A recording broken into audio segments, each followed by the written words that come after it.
a widow with nothing but a dead husband's name, and a stubbornness she couldn't explain even to herself.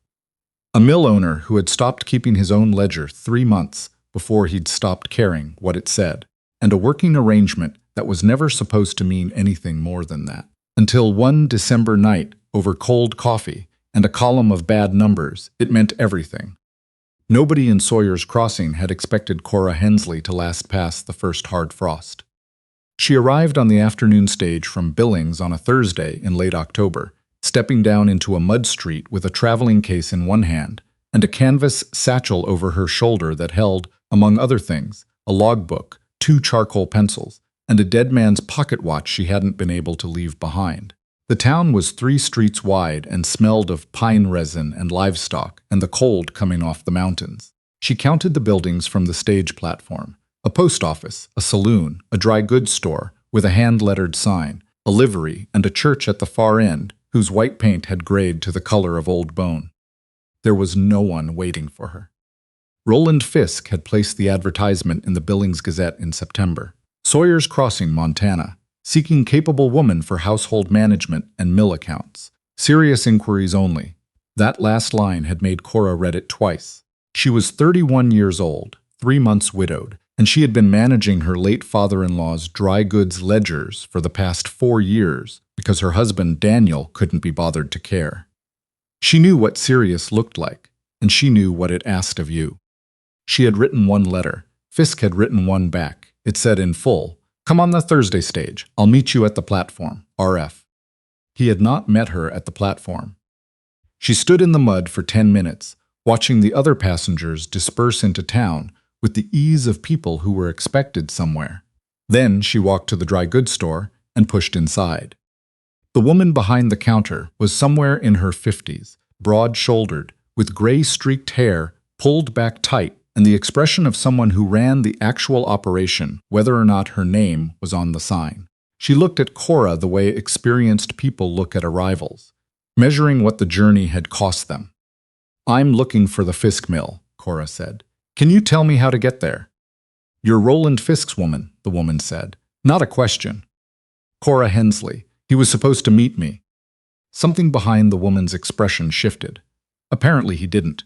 She came around the end of the counter. "I'm Hattie Cruz. My husband owns this store, theoretically." A pause that communicated a great deal. "Roland Fisk is a good man who's had 3 bad years in a row. The mill is a mile north. Follow the creek. You'll hear it before you see it, or you'll hear what's left of it running." "What do you mean, what's left of it?" Hattie looked at her steadily. "I mean, the main saw hasn't been running at capacity since June. I mean, he sent his 2 best mill hands away in August because he couldn't make payroll. I mean, the winter contract he had with the Carver brothers up in Helena fell through and he hasn't replaced it." She folded her arms. "You asked." "I did," Cora said. "Thank you. If this story speaks to you, go ahead and hit like and drop the name of your city in the comments. I want to see how far this story travels." She walked north along the creek road with her traveling case in one hand and the satchel over her shoulder.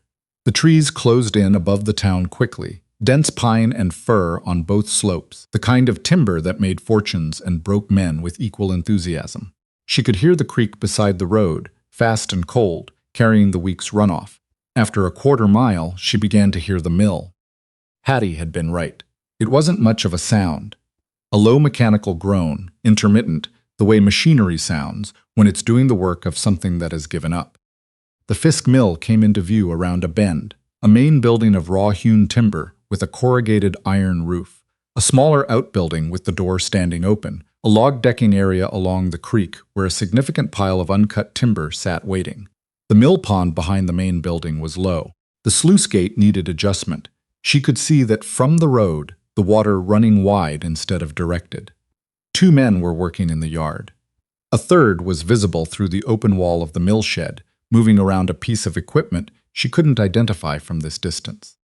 She went to the mill shed first.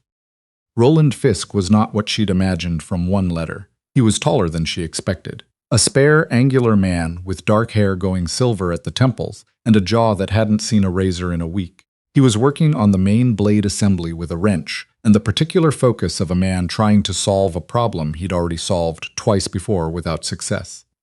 His hands were rough and capable looking.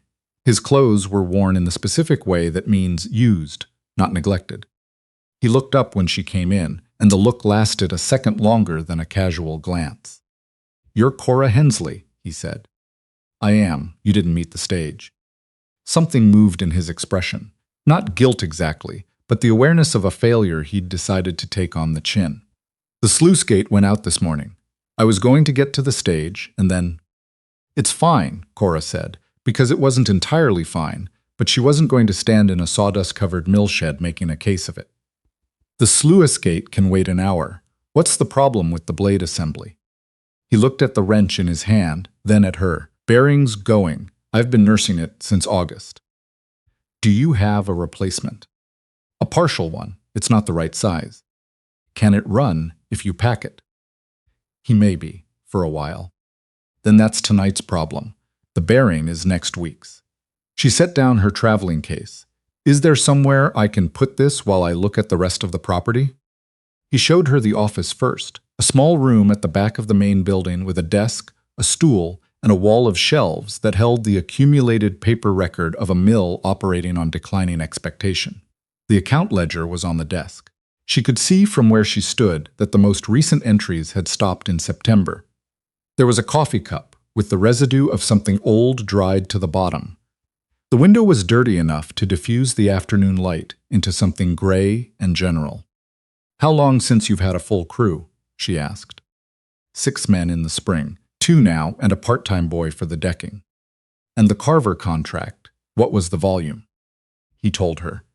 She did the arithmetic against what she'd seen in the log yard, and what she could estimate of the mill's current capacity, and the picture that assembled itself was not good. "I need to sit with the ledger tonight," she said. "After supper, can I have the desk?"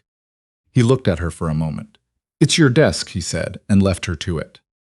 The house was attached to the mill building by a covered walkway, a practical arrangement that made sense in a Montana winter and told her something about how Fisk thought about the relationship between work and living. The rooms were clean in the austere way of a man who had learned to be careful about what he let accumulate. A table, 4 chairs, a wood stove doing its best against a draft that came from somewhere near the back door, a shelf of books, 2 volumes on timber management, a surveying manual, a record of Montana land grants from 1882, and on the mantel above the stove, a photograph. A woman with a serious face and a small boy on her knee, both of them caught in the flat stillness of a posed portrait.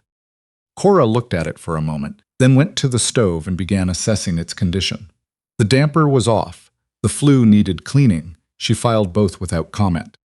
Supper was salt pork and dried beans, cooked without particular attention to either. Fisk ate without conversation, which she didn't find unfriendly, just the manner of a man who'd been alone long enough that meals had become functional. She watched the way he moved around the small kitchen and understood something about what the past 3 years had cost him. Not just money. "Who's in the photograph?" she said when the plates were cleared. He didn't look at the mantel. "My wife Eliza, my son Eli." He was quiet for a moment. "Fever, 2 winters ago, both of them." "I'm sorry." He nodded once. The nod of a man who'd received sympathy enough times to know what to do with it. "My husband died in April," Cora said. "Mine was a different kind of loss. He wasn't a bad man. He was just not built for hard times." She picked up her coffee cup. "I am." Fisk looked at her across the table. The most direct look he'd given her since she'd arrived. "I know you didn't ask about that," she said. "I'm telling you anyway, because I want you to understand what kind of woman answered your advertisement." He held the look for another second. "All right," he said. She sat at the desk until past midnight. The ledger was worse than she'd expected in the particulars, though not beyond reading. The carver contract falling through in September had been the visible problem, but underneath it was a pattern of small leaks. A maintenance bill here, a payroll advance there, inventory bought at the wrong time, timber sold when the market was soft. Nothing dishonest, just the accumulated effect of a man trying to hold a business together while carrying something too heavy to put down.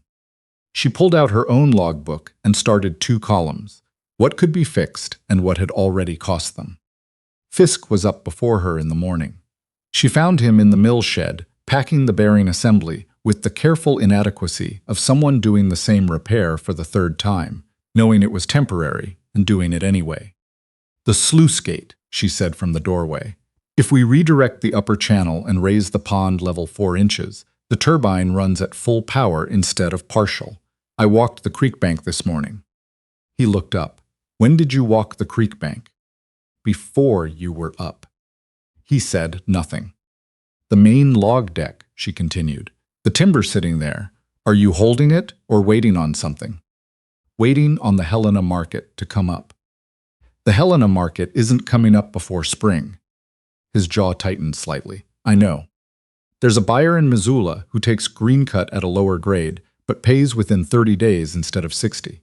I saw his advertisement in the Billings paper on the stage." She stepped into the shed. "It's not the price you want, but the timber sitting in that yard isn't making you anything right now, and you need payroll in November." He set down the wrench. "You've been here one night." "I've been looking since yesterday afternoon." She met his eyes. "I know what a failing operation looks like.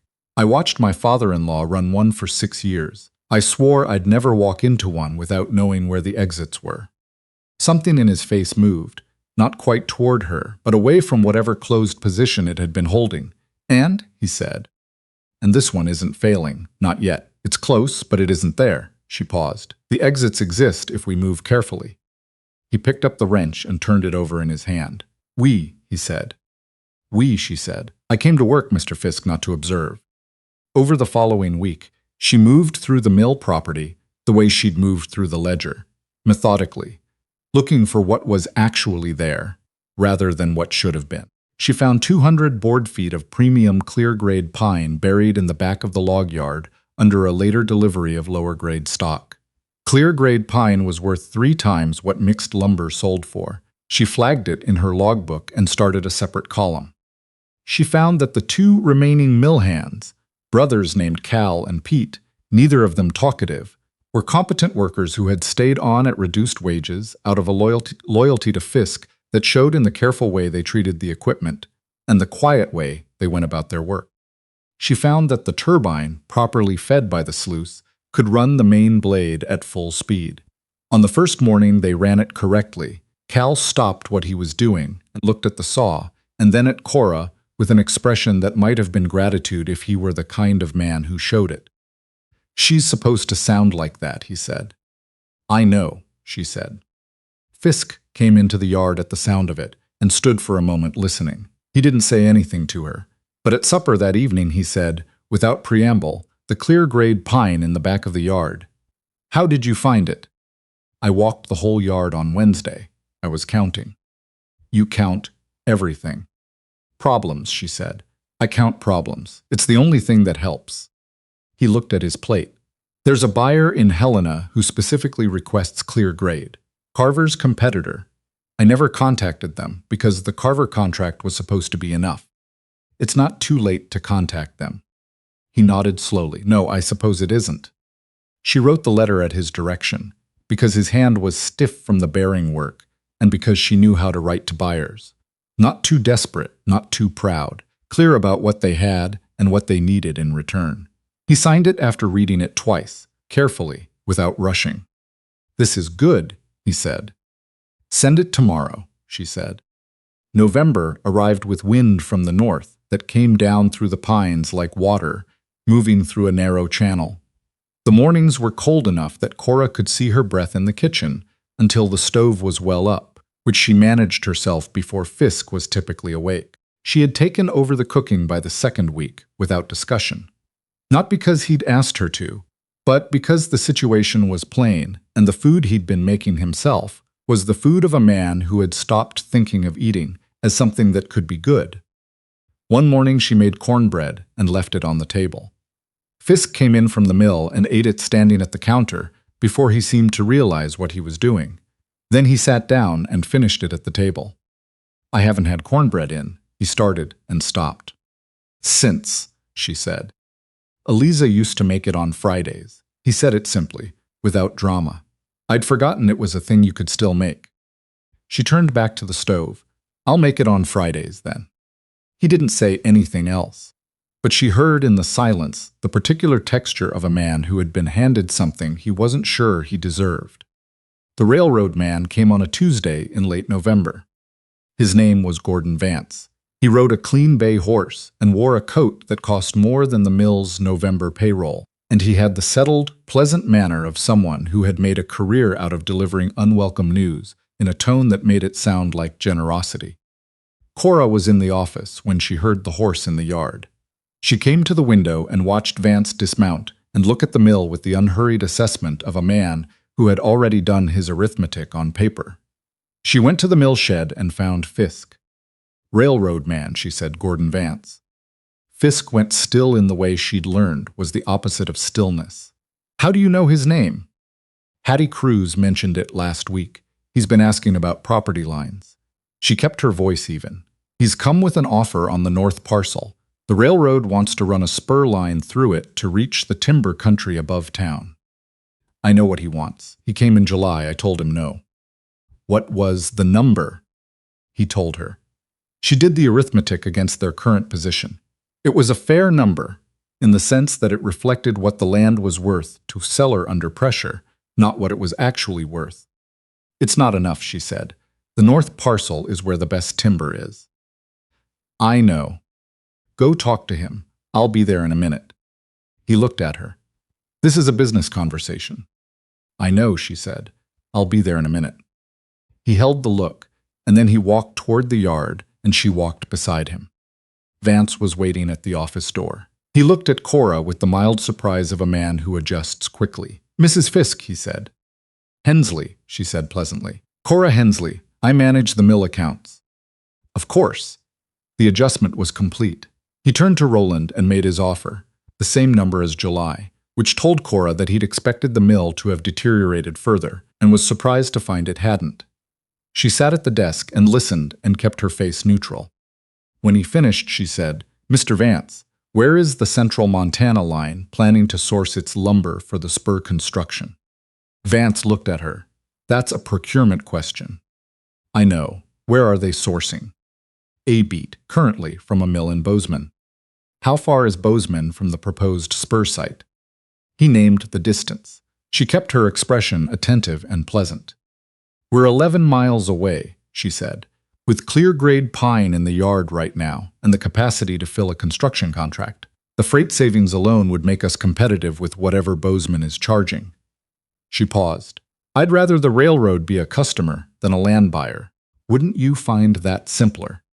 The silence that followed contained several conversations that weren't going to be had in the open. Vance looked at Fisk, who was standing by the window with his arms at his sides and an expression giving nothing away. "That's an interesting proposition," Vance said. "It's arithmetic," Cora said. "I'm happy to put the numbers in writing if you'd like to take them back to the procurement office." He stayed another 30 minutes. He left without making a new offer on the land and without committing to a lumber contract, but he left with a written proposal in his breast pocket that Cora had drafted in 15 minutes at the desk while Fisk made coffee. When the horse was gone from the yard, Fisk stood at the window for a long moment. "He'll think about it," he said. "He'll do more than think," she said. "The Bozeman mill is overextended. I looked it up in the trade paper last week. They can't fill what they already have." She closed her logbook. "He'll come back." Fisk turned from the window and looked at her with an expression she'd come to recognize as his version of something that wasn't quite amazement, but was close enough to matter. "The trade paper," he said. "Hattie Cruz gets it. She let me read the back issues." Cora set her pen down. "You have good timber, Roland. You just haven't been selling it to the people who need it." The reply from Helena came in the second week of December, from Carver's competitor, a buyer named P.W. Dean, who was interested in the clear-grade pine at a price that, when Cora ran the numbers against freight and the current market, was better than anything the mill had earned in 2 years. She brought the letter to the mill shed, where Fisk was laying out timber for the morning cut, and handed it over without a word. He read it standing there in the cold, in his work clothes, with sawdust on his boots. He read it twice. Then he looked at her. "This is real," he said. "It's real. You wrote the letter. You signed it." He folded it carefully and put it in his coat pocket and went back to laying out the timber. But she could see, in the set of his shoulders, that he'd felt the letter land. She went back to the office and added the number to the ledger and let herself feel, privately, the particular satisfaction of watching a problem resolve in the right direction. The Dean contract alone wasn't enough to clear everything, but it was enough to make the winter possible. She sat at the desk that evening and went through the full picture, the contract, the payroll, the maintenance account, the outstanding balance at Hattie's store, and when she had it all in front of her, she saw for the first time since October that the numbers had a shape to them that wasn't loss. She was still sitting there when Fisk came in from the mill. He looked at her face and sat down across the desk. "Tell me," he said. She told him, the Dean contract, the payroll covered through March, the maintenance account with something left over for the bearing replacement. She kept her voice level because level was what the information required. When she finished, he was quiet for a long time. The stove ticked. Outside, the first serious snow of December was falling, the kind that came quietly and intended to stay. "You did that," he said. "We did that," she said. "I ran the numbers. You built the mill." The mill was failing. The mill needed someone to look at it straight. She closed the ledger. "It isn't failing anymore." He looked at the ledger, then at her. His face had the quality she'd noticed in the first week and had never entirely stopped noticing, open in a way that was clearly unfamiliar to him, or at least unpracticed. "Cora," he said. "I know," she said, because she thought she did. "I want to ask you something, and I don't." He stopped. "I'm not good at this." "I know that, too." He looked at the logbook on the desk, then at the snow through the window, then at her. "I want this to be more than an arrangement," he said. "I want to marry you properly, not the way it's been. I want you to be my wife." She looked at this man who had not met her stage and had rebuilt a bearing assembly 3 times and had stood at a window, watching a railroad man ride away without asking her to step out of the room. Who had said "we" to Gordon Vance without thinking about it? Who had eaten cornbread standing at the counter and then sat down to finish it because something in the taste had reached him before his defenses did? "It's already a marriage," she said. "It's been one since the first morning you let me stay at the desk." He crossed the room. He stood in front of her, and his face was entirely unguarded in a way she suspected it hadn't been in 2 years, maybe longer. He kissed her, and it was careful at first, the way things are when 2 adults who know exactly what they're risking take the first step, and then it wasn't careful at all. Outside, the snow was coming down in the particular stillness of a mountain snowfall, thick and unhurried, covering the log yard and the mill pond and the road into Sawyer's crossing in a quiet that was its own kind of beginning. Vance came back in February, as she'd known he would. He came this time not with a land offer, but with a different number for the lumber contract. Not quite what she'd asked for, but close enough that she countered in writing, and he accepted the counter within the week. The spur line construction was scheduled to begin in April. The volume they'd contracted to supply was the largest single order in the mill's history. She told Fisk at supper, setting the signed contract on the table between them. He picked it up and read it and set it back down and looked at it. "We'll need 3 more hands," he said, "at least. Cal's brother is supposed to be a good sawyer." "He is." He looked at the contract again. "Cora, this is enough." "More than enough," she said. "Vance's land offer is off the table." He nodded. She could see him placing that fact, the fact that the thing he'd been trying to hold together for 3 years was going to hold, not because the hard years hadn't happened, but because the next years would be different. In March, Hattie Cruz rode out to the mill on an afternoon when the snow was finally pulling back from the south-facing slopes. She came into the yard and looked at the full crew working the log deck, the saw running at full pitch, the lumber stacked and ready for the spring haul. She didn't say much. She accepted coffee and walked the yard with Cora and looked at what had changed since October. At the gate, she paused. "I'll tell you something," Hattie said. "The last woman who answered one of Roland Fisk's advertisements, he placed 2 before yours. She stayed 4 days." "I heard," Cora said. "The one before her stayed 2. Hattie adjusted her gloves. "I think they were sensible women." Cora looked at the yard, the stacked clear-grade pine, the new bearing housing Cal had installed last week, the pond at exactly the level she'd set it in November. They probably were. "So are you," Hattie said. "That's not what I'm saying." She turned to look at Cora directly. "I'm saying that whatever you found here that made you stay, it was real. You could see when the rest of us had stopped being able to." Cora didn't say anything for a moment. She thought about October, about stepping off a stage into a mud street with a traveling case and a dead man's watch, and the stubborn refusal to decide something was over before she'd looked at it straight. She thought about the numbers in the ledger, and the bearing that was the wrong size, and the clear-grade pine buried under inferior stock that no one had taken the time to uncover. It was always real, she said. It just needed someone willing to do the arithmetic. Hattie rode back toward town, and Cora stood at the gate watching her go until the road bent into the pines and was gone. She returned to the office and opened the logbook to the current page. The columns were full. There were things still to cross off and things still to add, and the spring was not without its own difficulties ahead. But when she looked at the numbers now, they had the shape of something going forward instead of something running out. Roland came in from the mill at midday and found her at the desk and poured himself coffee from the pot she'd left on the stove. He stood at the window, looking at the yard. 3 more men starting Monday, he said. I know. Payroll is ready. The Dean shipment needs to go by Friday to hit the Helena market before the thaw. I've already talked to Cal about the loading schedule. He turned from the window. Is there anything you haven't already thought of? She looked up from the logbook. Probably. I'll find it when I get there. He almost smiled. It was the expression she'd come to know as the full version of what a smile was for him. Not the thing itself, but unmistakably the presence of it. He set down his coffee cup and went back to the mill, and she heard the saw take up its full pitch in the yard, steady and clean, the sound of something running the way it was built to run. That was what she carried from this winter, she thought. Not the crisis survived, not the contract signed, not the moment Vance had ridden away empty-handed, but the 10,000 small decisions that had gotten them there.